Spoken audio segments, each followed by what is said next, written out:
बोलिए श्रीमन नारायण भगवान की जय। दोस्तों, आज की हमारी इस वीडियो में हम आपके लिए पुण्यदायिनी रमा एकादशी व्रत की पौराणिक कथा लेकर प्रस्तुत हुए हैं। कार्तिक मास के कृष्ण पक्ष की एकादशी को रमा एकादशी के नाम से जाना जाता है। धनतेरस और दीपावली से पहले आने वाली इस एकादशी का धार्मिक दृष्टि से बहुत महत्व है। पद्म पुराण में बताया गया है कि इस दिन व्रत करने से मोक्ष की प्राप्ति होती है। रमा एकादशी में भगवान विष्णु की पूजा श्री कृष्ण भगवान के रूप में होती है। मान्यता है कि रमा एकादशी पर विधि विधान से श्री कृष्ण की पूजा करने से सुख और सौभाग्य की प्राप्ति होती है। इस व्रत से पुरुषों को सुखद सांसारिक और पारिवारिक जीवन का आशीर्वाद प्राप्त होता है। इस व्रत के करने से न केवल मानव जीवन सफल होता है, बल्कि मृत्यु के बाद मोक्ष की प्राप्ति होती है। यदि आपसे जाने अनजाने कोई पाप हो गया है, तो आप उस पाप के प्रायश्चित के लिए भी रमा एकादशी का व्रत कर सकते हैं। इस व्रत के प्रभाव से घोर पापों से भी मुक्ति मिलती है, ऐसा पद्म पुराण में बताया गया है। तो आइए अब जानते हैं रमा एकादशी व्रत की पूजन विधि। रमा एकादशी पर सुबह सूर्योदय से पहले उठकर स्नान कर लें और पूजा की तैयारियां कर लें। फिर भगवान के सामने बैठकर व्रत का संकल्प लें और उनसे व्रत की सफलता में सहयोग के लिए विनती करें। इसके बाद भगवान श्री कृष्ण की मूर्ति को गंगा जल से स्नान करवाकर रोली और अक्षत से टीका करें। भगवान श्री कृष्ण को माखन और मिश्री का भोग लगाएं। पूजा के बाद सूर्यदेव को अर्घ दें। दिन भर शांत मन से भगवान का स्मरण करते रहें। यदि समय मिले तो गीता का पाठ जरूर करना चाहिए। किसी से भी बहस न करें। कलह का माहौल अपने आसपास न बनने दें। शाम के समय फिर से श्री कृष्ण भगवान की पूजा करें और भगवान को भोग लगाकर प्रसाद सभी में बांट दें। खुद भी ग्रहण करें। अगले दिन मंदिर में जाकर पूजा पाठ कर दान दक्षिणा दें। आप चाहें तो अगले दिन कुछ ब्राह्मणों को घर बुलाकर भोजन भी करवा सकते हैं। कार्तिक कृष्ण पक्ष की एकादशी की कथा। धर्मराज युधिष्ठिर कहने लगे कि हे भगवान, कार्तिक कृष्ण एकादशी का क्या नाम है, इसकी विधि क्या है, इसके करने से क्या फल प्राप्त होता है, सो आप विस्तार पूर्वक हमसे कहिए। भगवान श्री कृष्ण बोले कि कार्तिक कृष्ण पक्ष की एकादशी का नाम रमा है। यह बड़े बड़े पापों का नाश करने वाली है। इसका महात्म्य मैं तुमसे कहता हूँ, ध्यानपूर्वक सुनो। हे राजन, प्राचीन काल में मुचुकुंद नाम का एक राजा था। इसकी इंद्र के साथ मित्रता थी और साथ ही यम, कुबेर, वरुण और विभीषण भी उसके मित्र थे। ये राजा बड़ा ही धर्मात्मा, विष्णु भक्त और न्याय के साथ राज्य करता था। उस राजा की एक कन्या थी जिसका नाम चंद्रभागा था। उस कन्या का विवाह चंद्रसेन के पुत्र शोभन के साथ हुआ था। एक समय वह शोभन ससुराल आया। उन्हीं दिनों जल्दी ही पुण्यदायिनी रमा एकादशी भी आने वाली थी। जब व्रत का दिन समीप आ गया तो चंद्रभागा के मन में अत्यंत सोच उत्पन्न हुआ कि मेरे पति अत्यंत दुर्बल हैं और मेरे पिता की आज्ञा अति कठोर है। दशमी को राजा ने ढोल बजवाकर सारे राज्य में ये घोषणा करवा दी कि एकादशी को भोजन नहीं करना चाहिए। ढोल की घोषणा सुनते ही शोभन को बहुत ही चिंता हुई और अपनी पत्नी से कहा, हे प्रिय, अब क्या करना चाहिए? मैं किसी प्रकार भी भूख सहन नहीं कर सकूंगा। ऐसा उपाय बताओ कि जिससे मेरे प्राण बच सकें, अन्यथा मेरे प्राण अवश्य ही चले जाएंगे।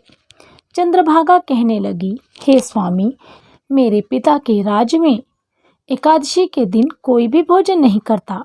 हाथी, घोड़ा, ऊंट, बिल्ली, गौ आदि भी तृण, अन्न, जल आदि ग्रहण नहीं कर सकते। फिर मनुष्य का तो कहना ही क्या है। यदि आप भोजन करना चाहते हैं तो किसी दूसरे स्थान पर चले जाइए, क्योंकि यदि आप यहीं रहना चाहते हैं तो आपको व्रत अवश्य करना पड़ेगा। ऐसा सुनकर शोभन कहने लगा, हे प्रिय, मैं अवश्य ही व्रत करूंगा। जो भाग्य में होगा वो देखा जाएगा। इस प्रकार से विचार कर शोभन ने व्रत रख लिया और वह भूख और प्यास से अत्यंत पीड़ित होने लगा।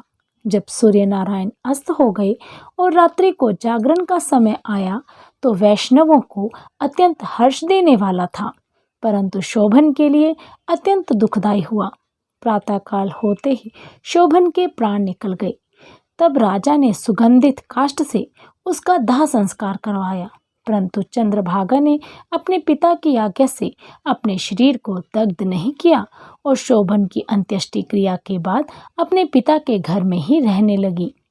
रमा एकादशी के प्रभाव से शोभन को मंद्राचल पर्वत पर धन धान्य से युक्त तथा शत्रुओं से रहित एक सुंदर देवपुर प्राप्त हुआ। वह अत्यंत सुंदर रत्न और वैदूर्य मणि जड़ित स्वर्ण के खंभों पर निर्मित अनेक प्रकार के स्फटिक मणियों से सुशोभित भवन में बहुमूल्य वस्त्राभूषणों और छत्र तथा चंवर से विभूषित गंधर्व और अप्सराओं से युक्त सिंहासन पर आरूढ़ ऐसा शोभायमान होता था मानो दूसरा इंद्र विराजमान हो। एक समय मुचुकुंद नगर में रहने वाले एक सोम शर्मा नामक ब्राह्मण तीर्थ यात्रा करता हुआ घूमता घूमता उधर से जा निकला और उसने शोभन को पहचान कर कि यह तो राजा का जमाई शोभन है, उसके निकट गया। शोभन भी उसे पहचान कर अपने आसन से उठकर उसके पास आया और प्रणाम आदि करके कुशल प्रश्न किया। ब्राह्मण ने कहा कि राजा मुचुकुंद और आपकी पत्नी सब कुशल से हैं, नगर में भी सब प्रकार से कुशल है, परंतु हे राजन, हमें आश्चर्य हो रहा है कि आप अपना वृतांत कहिए कि ऐसा सुंदर नगर जो न कभी देखा न सुना आपको कैसे प्राप्त हुआ। तब शोभन बोला कि कार्तिक कृष्ण की रमा एकादशी का व्रत करने से मुझे यह नगर प्राप्त हुआ, परंतु यह अस्थिर है, यह स्थिर हो जाए ऐसा उपाय कीजिए। ब्राह्मण कहने लगा कि हे राजन, यह स्थिर क्यों नहीं है और कैसे स्थिर हो सकता है, आप ही बताइए, फिर मैं अवश्य ही वह उपाय करूँगा। मेरी इस बात को आप मिथ्या न समझिए। शोभन ने कहा कि मैंने इस व्रत को श्रद्धा रहित होकर किया है, यह सब कुछ अस्थिर है। यदि आप मुचुकुंद की कन्या चंद्रभागा को यह सब वृतांत कहें तो वह स्थिर हो सकता है। ऐसा सुनकर उस श्रेष्ठ ब्राह्मण ने अपने नगर लौटकर चंद्रभागा से सब वृतांत कह सुनाया। ब्राह्मण के वचन सुनकर चंद्रभागा बड़ी प्रसन्न हो ब्राह्मण से कहने लगी, हे ब्राह्मण देव, ये सब चीजें आपने प्रत्यक्ष देखी हैं, यह स्वप्न की बातें हैं। ब्राह्मण कहने लगा, हे पुत्री, मैंने महावन में तुम्हारे पति को प्रत्यक्ष देखा है, साथ ही किसी से विजय न हो ऐसा देवताओं के नगर के समान उसका नगर भी देखा है। उन्होंने यह भी कहा कि यह स्थिर नहीं है, जिससे वो स्थिर हो सके ऐसा उपाय करना चाहिए। चंद्रभागा कहने लगी, हे विप्र, तुम मुझे वहां ले चलो, मुझे पतिदेव के दर्शन की तीव्र लालसा है, मैं अपने किए हुए पुण्य से उस नगर को स्थिर बना दूंगी। ऐसा आप कार्य कीजिए कि जिससे हमारा संयोग हो, क्योंकि वियोगी को मिला देना महान पुण्य है। सोम शर्मा यह बात सुनकर चंद्रभागा को लेकर मंदराचल पर्वत के समीप वामदेव ऋषि के आश्रम पर गया। वामदेव जी ने सारी बात सुनकर वेद मंत्रों के उच्चारण से चंद्रभागा का अभिषेक कर दिया। तब ऋषि के मंत्र के प्रभाव और एकादशी के व्रत से चंद्रभागा का शरीर दिव्य हो गया और वह दिव्य गति को प्राप्त हुई। इसके बाद बड़ी प्रसन्नता के साथ अपने पति के निकट गई। अपनी प्रिय पत्नी को आते देखकर शोभन भी बहुत ही प्रसन्न हुआ और उसे बुलाकर अपनी बाईं तरफ बिठा लिया। चंद्रभागा कहने लगी, हे प्राणनाथ, आप मेरे पुण्य को ग्रहण कीजिए। अपने पिता के घर जब मैं 8 वर्ष की थी, तब से मैंने विधि पूर्वक एकादशी के व्रतों को श्रद्धा पूर्वक किया है। इस पुण्य के प्रताप से आपका यह नगर स्थिर हो जाएगा तथा समस्त कर्मों से युक्त होकर प्रलय के अंत तक रहेगा। इस प्रकार चंद्रभागा ने दिव्य आभूषणों और वस्त्रों से सुसज्जित होकर अपने पति के साथ आनंद पूर्वक रहने लगी। बोलिए श्री कृष्ण भगवान की जय। आगे भगवान श्री कृष्ण महाराज युधिष्ठिर से कहते हैं, हे राजन, यह मैंने रमा एकादशी का महात्म्य आपसे कहा। जो मनुष्य इस व्रत को करते हैं उनके ब्रह्म हत्या आदि समस्त पाप नष्ट हो जाते हैं। कृष्ण पक्ष और शुक्ल पक्ष दोनों की एकादशियां समान हैं, इनमें कोई भेद नहीं है, दोनों समान फल देने वाली हैं। जो मनुष्य इस महात्म्य को पढ़ते और सुनते हैं वे समस्त पापों से छूटकर विष्णु लोक को प्राप्त होते हैं। बोलिए श्रीमन नारायण भगवान की जय। जय जय नारायण नारायण हरि हरि, भज मन नारायण नारायण हरि हरि। जय जय नारायण नारायण हरि हरि, तेरी लीला सबसे न्यारी न्यारी हरि हरि। जय जय नारायण नारायण हरि हरि, लक्ष्मी नारायण नारायण हरि हरि। तो दोस्तों, कैसी लगी आपको हमारे द्वारा सुनाई गई यह वीडियो? हमें कमेंट बॉक्स में कमेंट कर ज़रूर बताइएगा।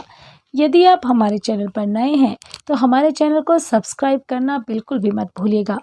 बेल आइकन ज़रूर दबाएं ताकि आपको हमारी हर वीडियो की अपडेट प्राप्त होती रहे। यदि आपको हमारी ये वीडियो पसंद आई है तो इसे ज़्यादा से ज़्यादा शेयर करें। आप सभी का हमसे जुड़े रहने के लिए बहुत बहुत धन्यवाद। राधे राधे।